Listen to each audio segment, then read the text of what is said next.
Terima kasih Anda masih bersama dengan kami pemirsa. Usai menaklukkan Taiwan pada laga perdana kualifikasi Piala Asia U23 2024, Timnas U23 kembali menggelar latihan. Pada sesi kali ini, latihan dibagi menjadi dua kelompok.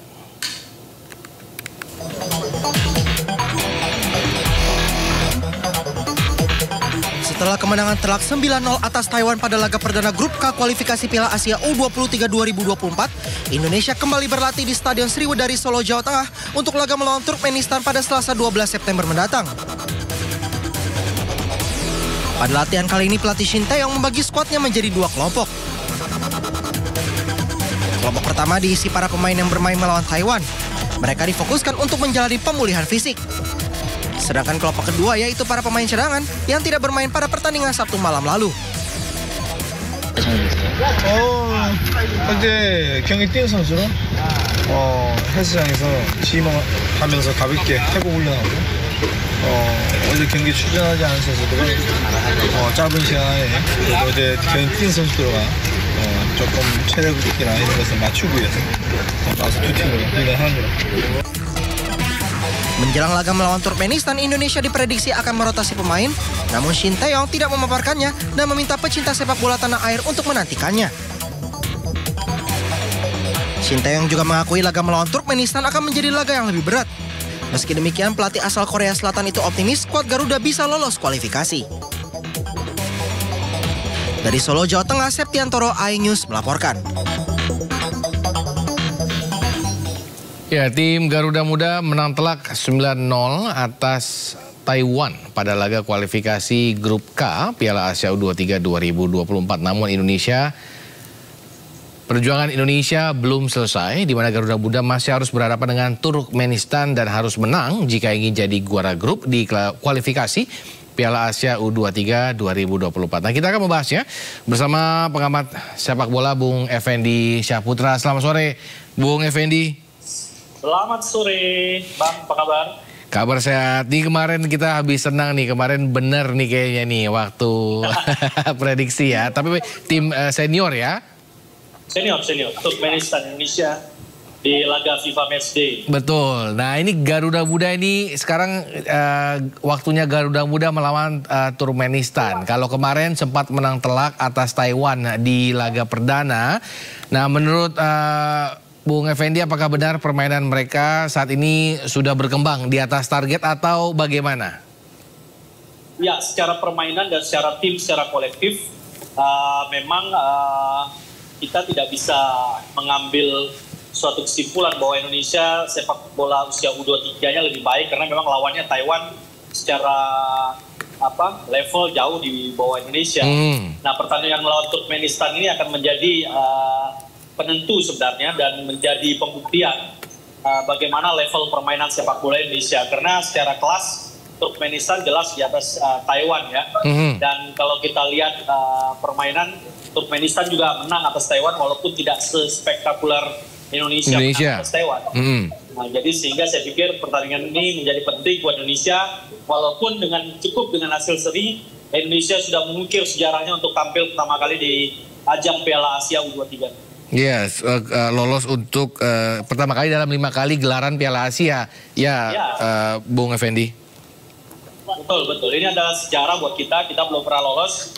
Dan hari ini saya pikir Shin Tae-yong tidak akan mengambil risiko untuk bermain-main ataupun menurunkan lapis keduanya. Dia akan ingin sangat memastikan timnas Indonesia lolos ke Piala Asia U23, yang mana dia akan mengambil hasil maksimal dengan mengalahkan Turkmenistan malam ini.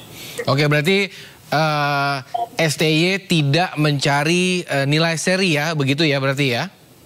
Ya, kalau dari karakter STY, saya pikir karakternya adalah karakter ingin menang dan dia tidak mau mengambil resiko. Tidak akan coba-coba untuk menurunkan tim lapis kedua. Artinya malam nanti Turkmenistan jelas levelnya di atas Taiwan. Dan hasil seri walaupun sudah cukup, tapi saya yakin secara mentalitas, secara pribadi, Coach STY saya lihat akan ngambil malam ini untuk memenangkan pertandingan melawan Turkmenistan. Nah, ini kan memang Turkmenistan lawan Taiwan pun menang 4-0, tapi Indonesia menang 9-0 atas Taiwan. Kira-kira apakah memang secara kasat mata Indonesia lebih tinggi atau lebih baik daripada Turkmenistan atau bagaimana? Atau kira-kira apa yang harus diwaspadai dari tim U23 Turkmenistan?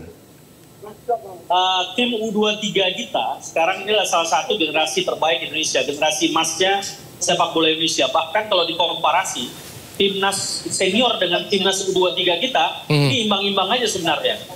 Jadi saya melihat tidak ada masalah buat buat timnas Indonesia untuk memetik 3 poin nanti malam.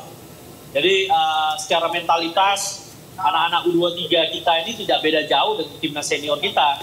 Apalagi kemudian mereka akan berhadapan dengan tim junior Turkmenistan yang secara komparasi juga ini ya, maksudnya kalau dilihat dari statistik pemainnya masing-masing di klub, pemain yang bermain di klub mana, jelas jauh lebih mentereng anak-anak Garuda muda kita ketimbang pemain-pemain Turkmenistan.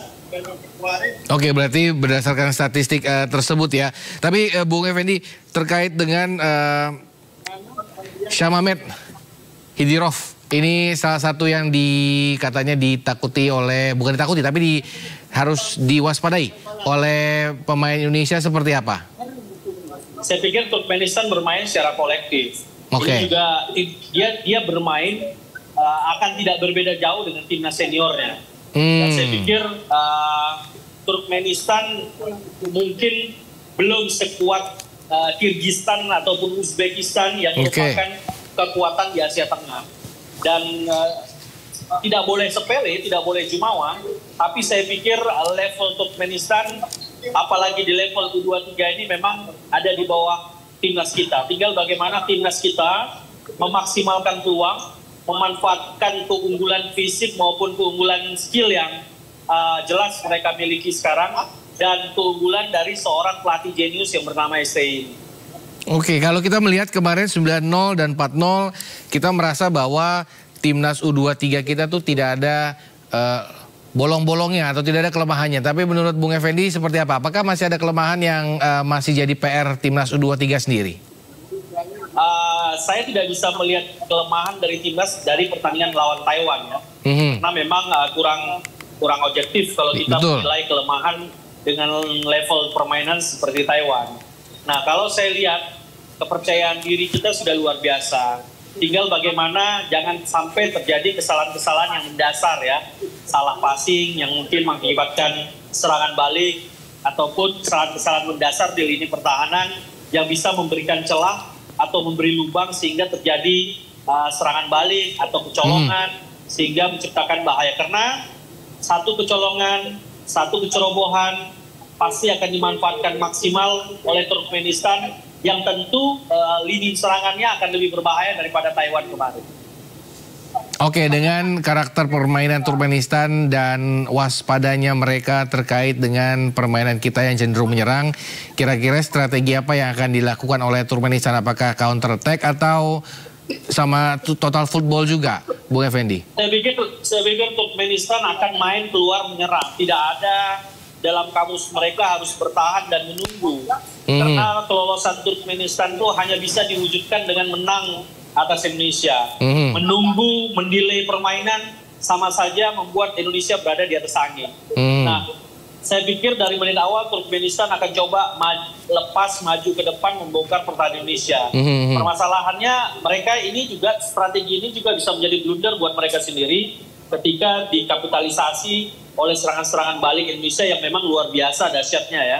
Baik dari sisi kiri maupun sisi flank kanan timnas Indonesia sama baiknya. Dan ini akan menjadi menarik, permainan akan menjadi terbuka. Turkmenistan tidak mungkin akan main bertahan dan berdiam diri menunggu diserang, karena mereka harus mengejar kemenangan di atas Indonesia untuk memastikan lolos. Demikian juga Indonesia, Sintayong tidak akan mau bermain safe hanya dengan hasil seri. Mereka pasti akan keluar dan mencoba untuk mencuri gol, apalagi di babak-babak awal. Oke, Bung Effendi, ini terkait dengan Sintayong yang membagi latihan, yang latihan dengan membagi 2 tim. Kalau nggak salah itu yang satu adalah tim yang bench, yang satu adalah tim yang bermain kemarin melawan Taipei atau Taiwan. Kira-kira apa maksud tujuan latihan seperti ini? Kenapa tidak digabung atau dicampur, di mix up seperti itu, Bung Effendi? biasanya pelatih itu memang akan membagi mana yang menjadi tim inti dan mana yang menjadi tim backup untuk dalam sebuah pertandingan. Jadi seperti misalnya yang kemarin lawan Taiwan, tentu staminanya lebih terkuras banyak. Tentu betul. pola ini latihannya berbeda dengan yang tidak masih fresh kemarin atau yang kemarin tidak main. Jadi memang harus dibagi. Kalau sudah di dalam satu kompetisi antara pemain inti dan pemain pendukung, latihannya biasa berbeda. Yang lebih banyak menit main di latihannya tentu lebih berkurang seperti itu. Lebih dikendorin. Yang jam mainnya kurang tentu akan lebih dikencangin latihannya. Itu aja sih, tidak ada yang aneh dan tidak ada hal yang